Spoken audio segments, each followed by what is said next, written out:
හොඳයි මේකද බලමු ස්පොට්ලයිට් කොහොමද ඇඩ් කරගන්න කියලා. ඒ වගේ මෙන්න ඒ කියන්නේ මෙන්න මේ වගේ අපි ස්ටෑන්ඩ් විදියට හදලා තියෙන මොනවාර ලයිට්ස් ඒවට කොහොමද ලයිටින් ඇඩ් කරගන්න කියලා. ඒතර මම කීපයක් ඇඩ් කරලා තිනවා වලට මෙතන මේ විදියට පිළිවෙලට ඇඩ් කරලා තියෙනවා. ඒ වගේම තමයි මේ පැත්තේ අපි ඇඩ් කරලා තියෙනවා. මෙන්න මේ විදිය ලයිට් එක. හරි. ඉස්සෙල්ලාම අපි මේ ලයිට් එක කොහොමද වැඩ කරන්නේ කියලා දාගමු. එතකොට මෙතන ලයිට් වර්ග දෙකක් තියෙනවා.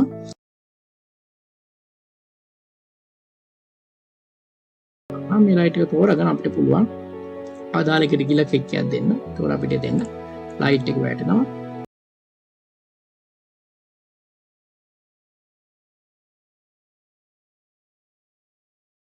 ඒ වගේම තමයි මේක ඔන් ඔෆ් කරන්න පුළුවන්.